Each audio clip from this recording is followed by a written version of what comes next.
I know I'm not the only person who's asked this, but why aren't there more aerial vehicles on Etheria? I mean, Scorpia's family apparently has one, at least I'm assuming that's what this is, but how come no one else has made more VTOL aircraft for transporting people, goods, or even for military use? Don't tell me Horik hasn't thought about napalming the Whispering Woods. The guy was cool with chemical weapons on Plumeria.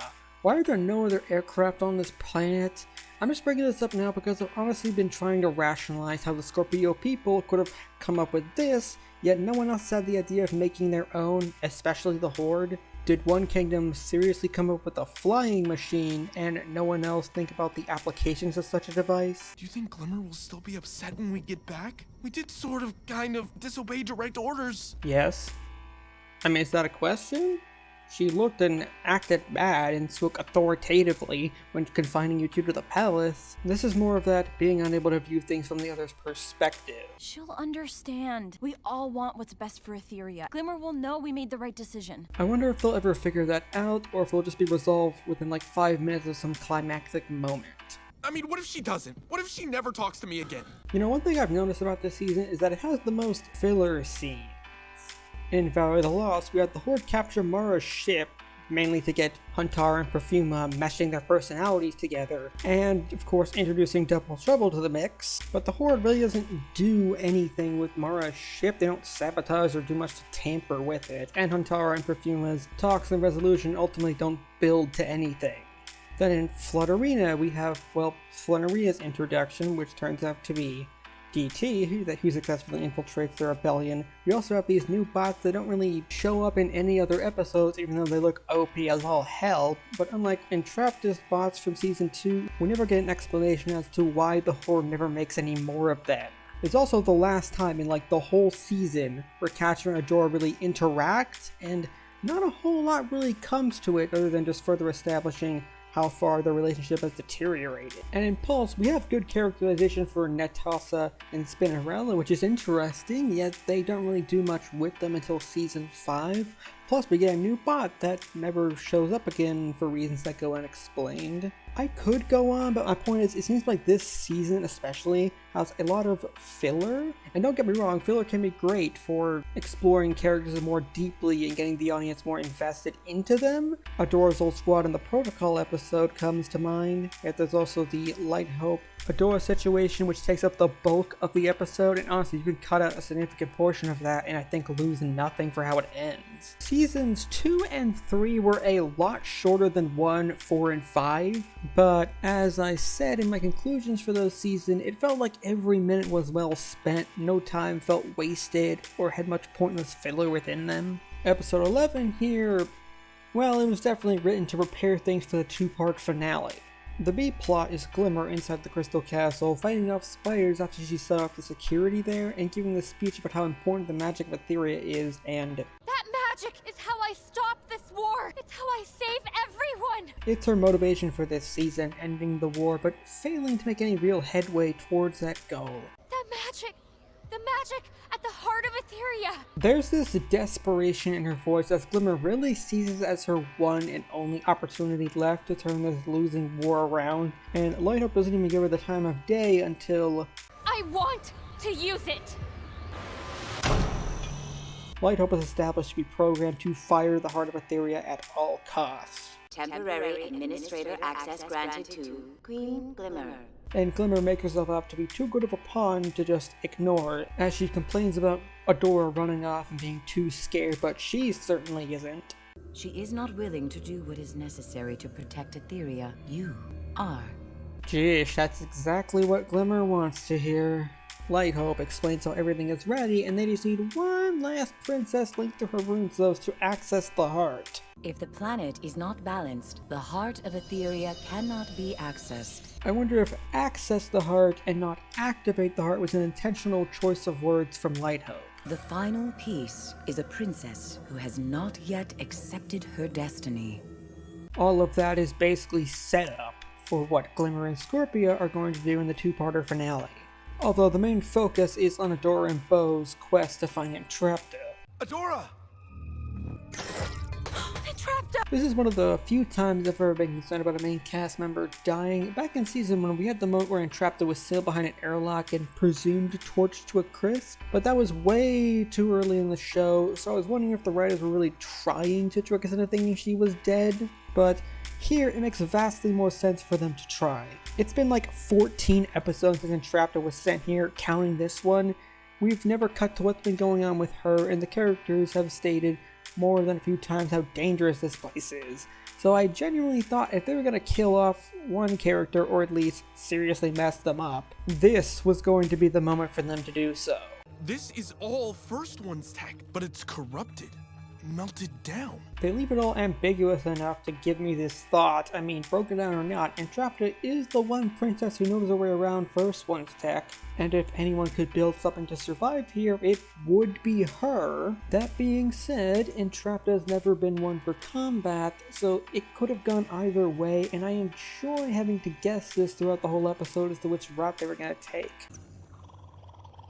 The whole aesthetic of this place is successfully creepy in my eyes. Usually when we see First One's tech, there's plant life growing out or over it, a blend that sort of makes its ancient aesthetic possible. And here it follows along with that trend, if only you replace the trees, vines, and other vibrant plant life with this black mush. The striated geometric shapes intertwined with the curved, almost fleshy substance, which faintly glows with the common colors of the first ones, which somehow makes it look all the more perverted. This whole place just looks wrong. Corrupted, as Bo says. Eventually, a giant monster sees them and a chase ensues, because of course it does. This is Beast Island. It'd be weird if that isn't how this chain of event goes. But Adora is, for some reason, unable to use the sword, and instead, they have to be saved by none other than King Micah himself. Your Majesty. You know who I am?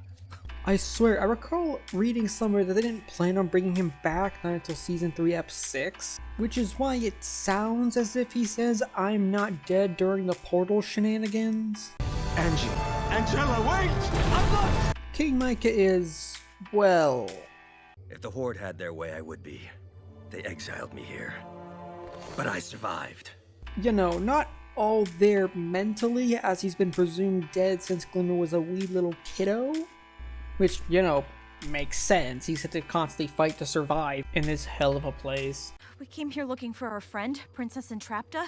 Any chance you've seen her? And he lets us in on Entrapta's whereabouts as she went further towards the center of the island like the curious gal she is. She's okay, or she was not long ago. Yeah, that still isn't a confirmation she's alive because he hasn't seen her for a while and speaks of a hazard. Could you point us in the direction? You can't go there. It's where the signal is the strongest. The signal dulls your resolve, pulls you in. Everything that stays on Beast Island becomes a part of it eventually. So it's still up in the air if she's alive or not, or even sane.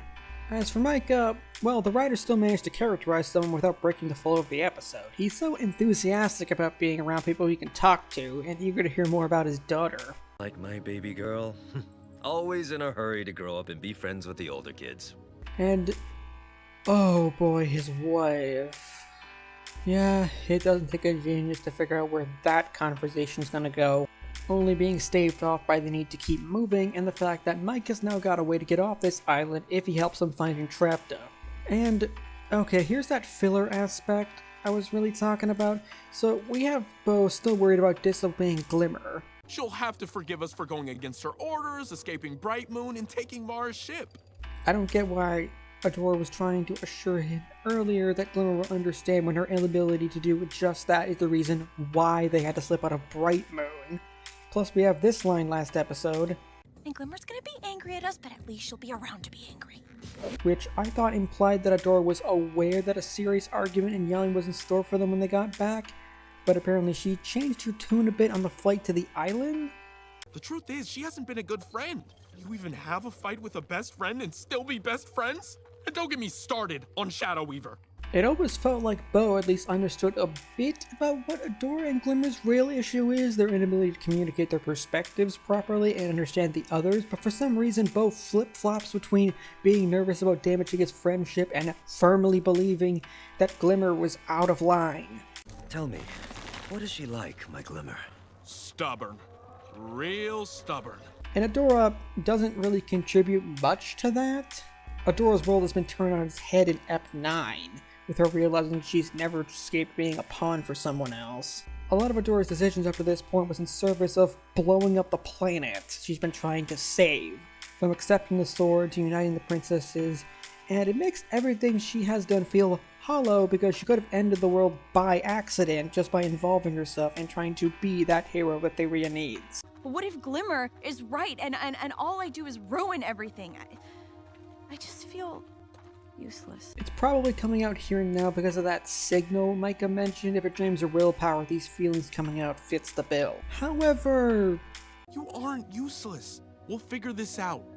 You're still a hero, I'm still a tech master. I think she gets over it a bit too quickly. Try telling her that. Not like she listens to anyone these days. That is, except for Shep. Seriously, why is Bo flip-flopping like this? It can't be because of the signal, cause how is this draining his will to press on? Did Adora and Bo's lines get switched or something? That's what this feels like. Adora should be saying that, not to Bo. This feels like the writer is just padding out the length because they need to fill 24 minutes, and having Bo jump between two different feelings and having Adora react to it is just what they came up with. And then they get attacked by something called pukas and then lowered into some vine trap. And that's when Adora lets slip that Glimmer's queen now, but in order for that to happen, Micah realizes Angela has to be dead. And this is the part where I really didn't like, where Adora is the last woman standing and loses hope in herself, as she's unable to hang on and is ready to just give up, thinking she's just one massive screw up until...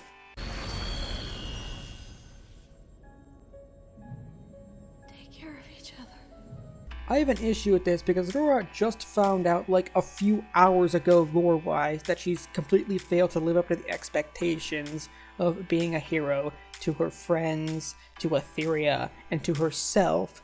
She's been having a ton of fights with Glimmer, piling into a total breakdown in their friendship, which leads to her leaving to Beast Island in an attempt to redeem herself to find Entrapta, yet they don't even know if she's alive or not.